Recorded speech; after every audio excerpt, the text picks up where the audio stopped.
Welcome, my friend. Seven Gray here. Thank you for joining me for this episode today, this video. I hope all of you are doing well and having a fabulous day sitting in front of your computer, tablet, or phone, whatever you're watching this video on. Thank you for participating in this rather weird process of creating YouTube videos, watching YouTube videos. It's really rather remarkable to me.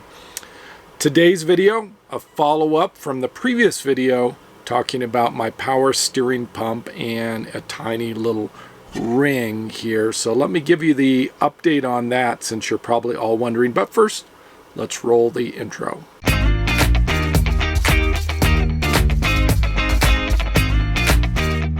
In the last video, I talked about how I've been stranded here in Denver, Colorado. It's been 8 days today that I've been parked here in my friend Steve's parking lot because of this ring here. And since then I've learned a lot from your videos, from Steve and my friend Badge up in Canada. Now this ring here, I didn't realize has a rubber gasket that's like melded to the inside. I don't know if you can see that there, but there's rubber on the inside. It's sort of a rusty brown kind of color to it, and it's right on the inside here, and that has gone sort of bad, and it's actually melded to the metal. So when I did the last video, I thought that there was like some sort of rubber O-ring that sat in this U slot here, and that's what needed to be replaced. But no, this metal ring actually has the rubber built into the inside lip of it. And this is an oil seal that goes between the block and this bearing assembly inside of there by a company called Totem and the power steering pump. So this is not a part of the power steering pump. It's just the gasket on the bearing that sits against the pump. So anyway, let me tell you what we discovered here over the last several days. I received 3 or 4 actual emails, people filling out the form in my contact information and submitting emails to me. A few people contacted me on Facebook. I have a fan page there. All these links I think are down below. And then a bunch of comments. And 3 or 4 of you were able to track down this item here that I was not successful in doing.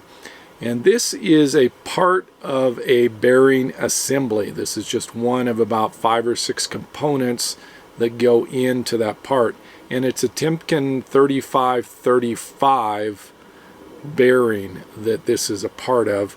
And you can see that here in this graphic that is on the screen right now that you can see. It's just, there's 2 of these that go in there, and it's one of the components. So able to find that and contacted Timken and the local dealer, and this is $180 for the bearing assembly, the entire thing, just to get this little part. Timken's not willing to sell this as a separate piece.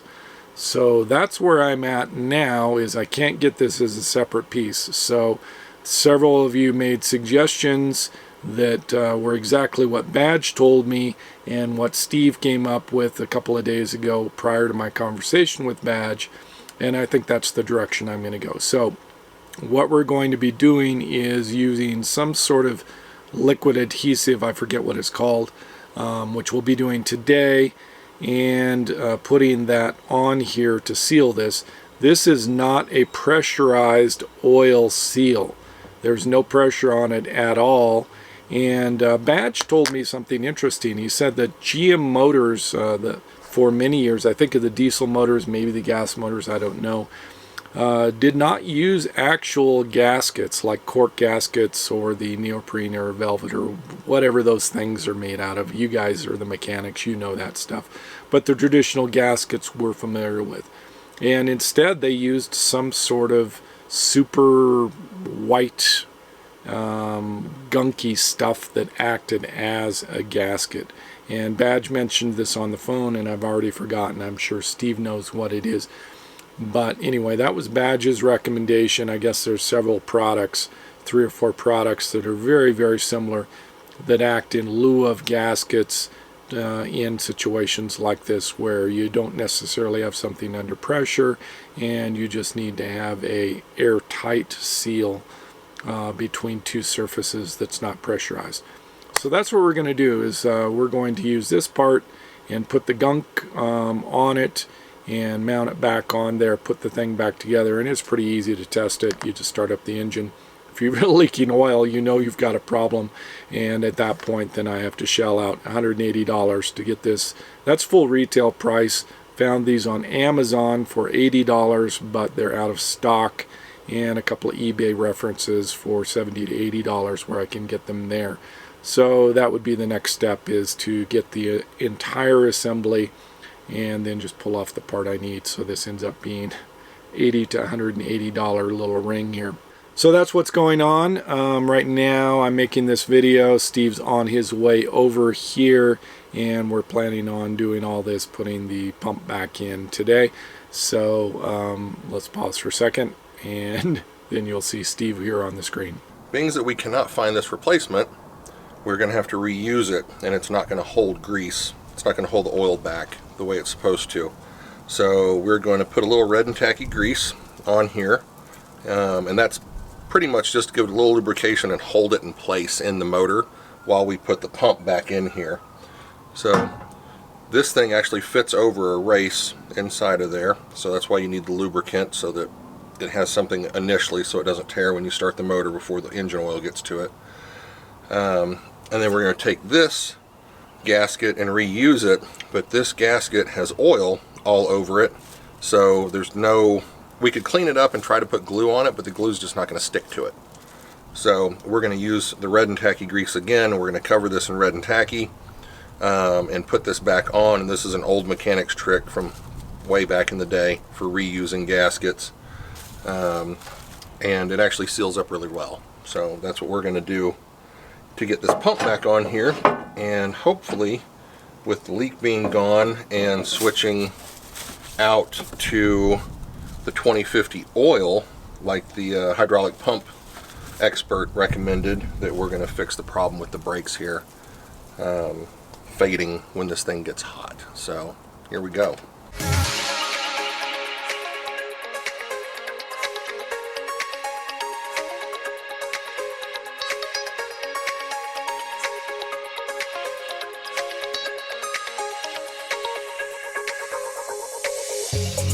All right, moment of truth. We've got everything back together. Steve is out in the engine compartment. He says to start the thing up. So here we go, turning the ignition key, and we'll see if it starts. All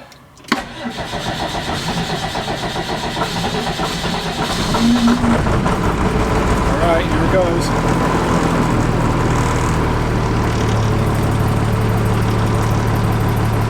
Well, it's running, and Steve's not yelling at me, so that's a good sign. How's it look, Steve? It looks good out here. You have a fuel leak, though, that we got to fix. All right. So when we fired up the van a little while ago, I noticed there was a fuel leak down here on the return line on the Cummins. So we've got a new piece of hose. We're fixing to put that back on, and we'll solve one of the leaks on this, and then he'll be ready for a test drive after that. Okay, we're doing a test again. Make sure that the fuel hose is working.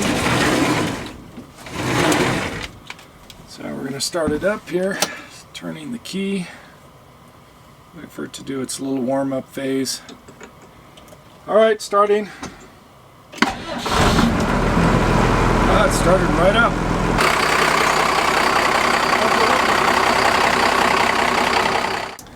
Well, I took the step van for a test drive and drove from Lakewood, which is right on the west side of Denver, up the I-70 interstate into the mountains. So this is a pretty decent climb, maybe 1,000 feet, something like that, to the very first small city up there, which is Evergreen.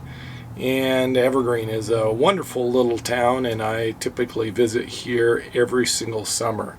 So step van performed fantastic going up the hill.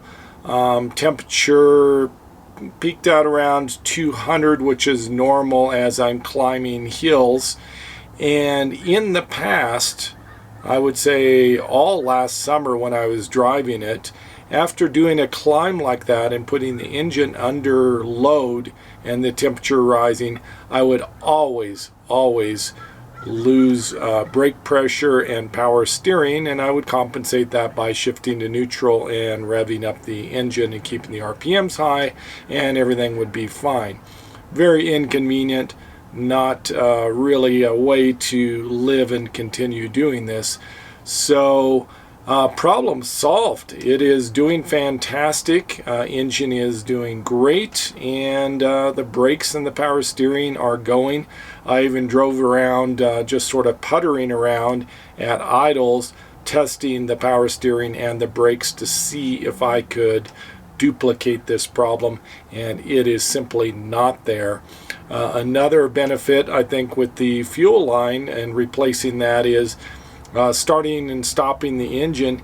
It is starting up just great now, just in like 1 second of time, literally 1001, and the engine is going, which is really fantastic. For the last several weeks, it's been really difficult to start, and I thought that that was probably something dealing with the fuel heater going bad or something along those lines, but it appears it was just a fuel leak.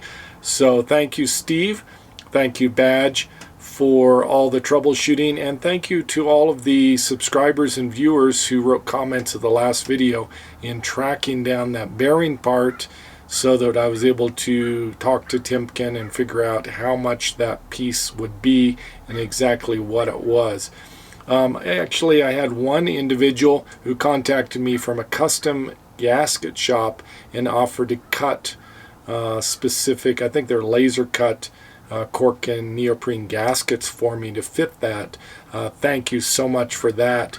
Didn't end up needing it, as you can tell, but I greatly appreciate the support, all the advice, and all the help from everybody who was involved in solving this. It's taken a huge weight of stress off of me. Thank you so much for watching. Savor the moment, and I'll see you in a future video.